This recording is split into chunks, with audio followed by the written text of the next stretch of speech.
Have the amazing Dr. Julie Ponesse. Thank you.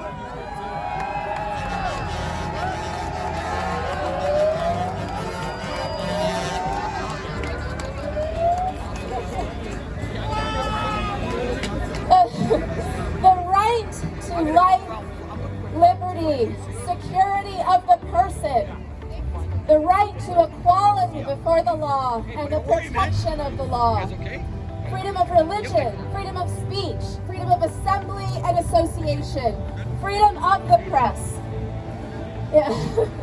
In 1957, John D. Baker said these basic freedoms, which became part of our Bill of Rights 3 years later, must become entrenched in law so they cannot be threatened by the state.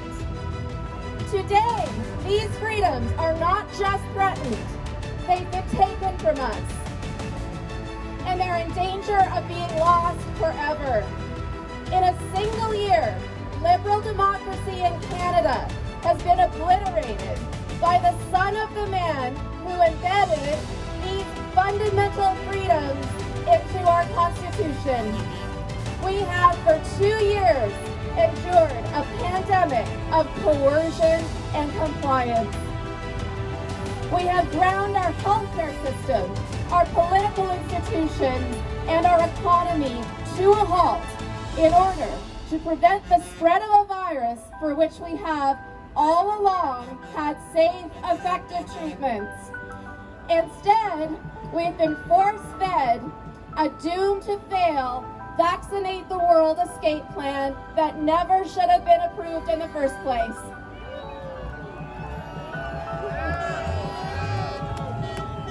For 2 years, you, our governments, fueled by the media, have demeaned us, mocked us, canceled and ignored us.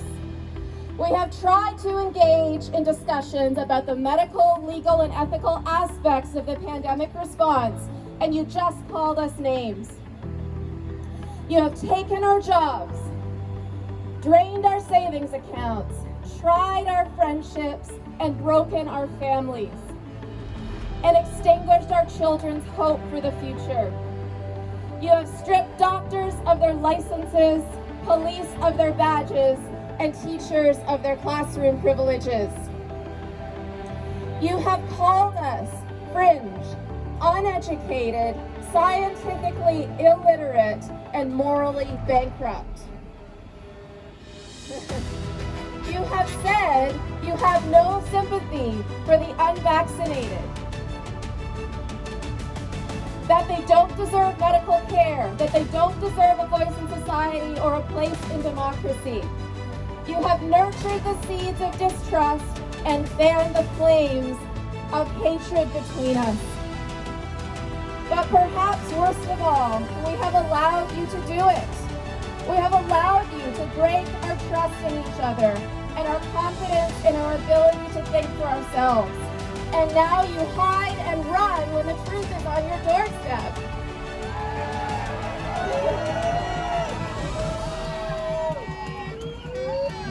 How did we get here? Big Pharma? Probably. Sellout mainstream media? Absolutely. Abuses of power by tech giants and career politicians? Almost certainly. But our true moral failure is that we did this to ourselves. We allowed it, and some of us embraced it.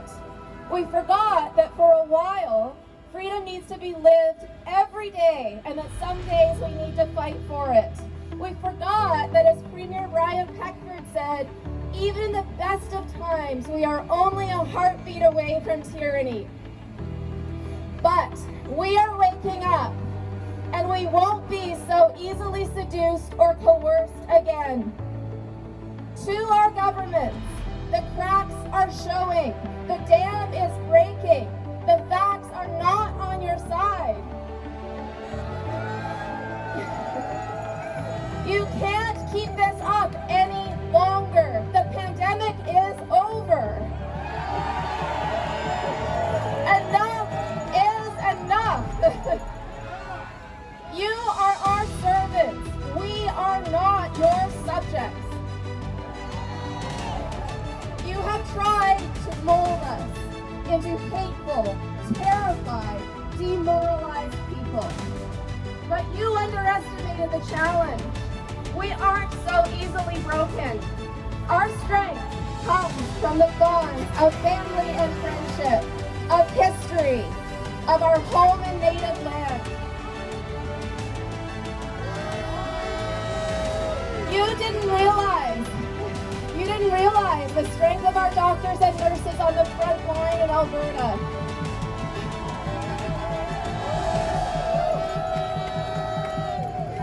Our RCMP and provincial police officers.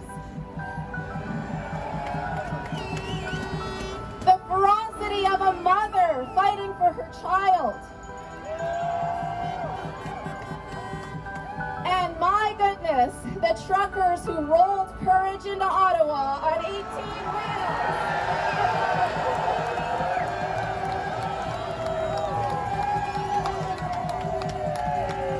18 wheels times tens of thousands of trucks.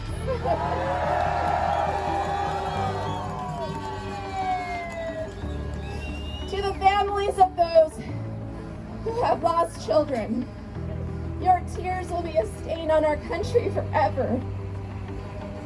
But you can rest now. You have done enough. You have lost enough. It's time for us, your fellow citizens, to take up this battle for you.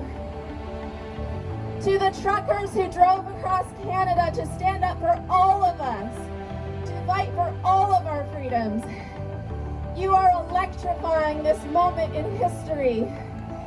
And you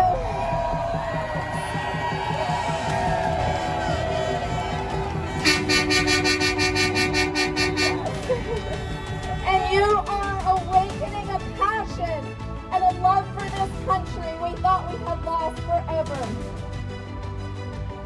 Driving from all corners of this country, from Prince Rupert to Charlottetown, on icy roads, past waving flags, under crowded overpasses, you are taking all the brokenness, all the hate, all the division, and weaving us back together.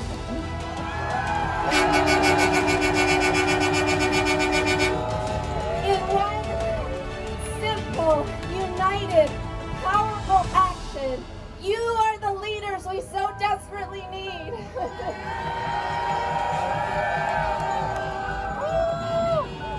You are giving grandmothers who have been isolated and abandoned a reason to smile again. You are giving those who lost their livelihoods a reason to hope again. You are giving the families who lost their loved ones a reason to believe in justice again.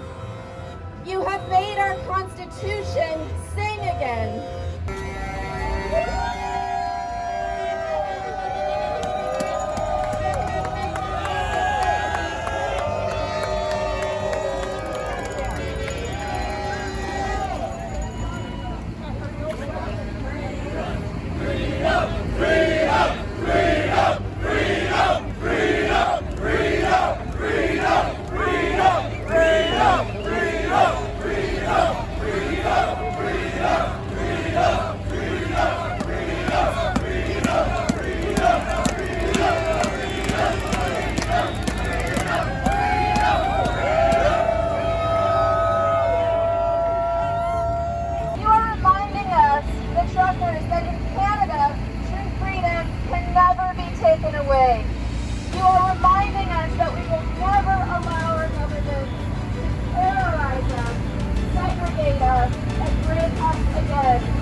I think it's working.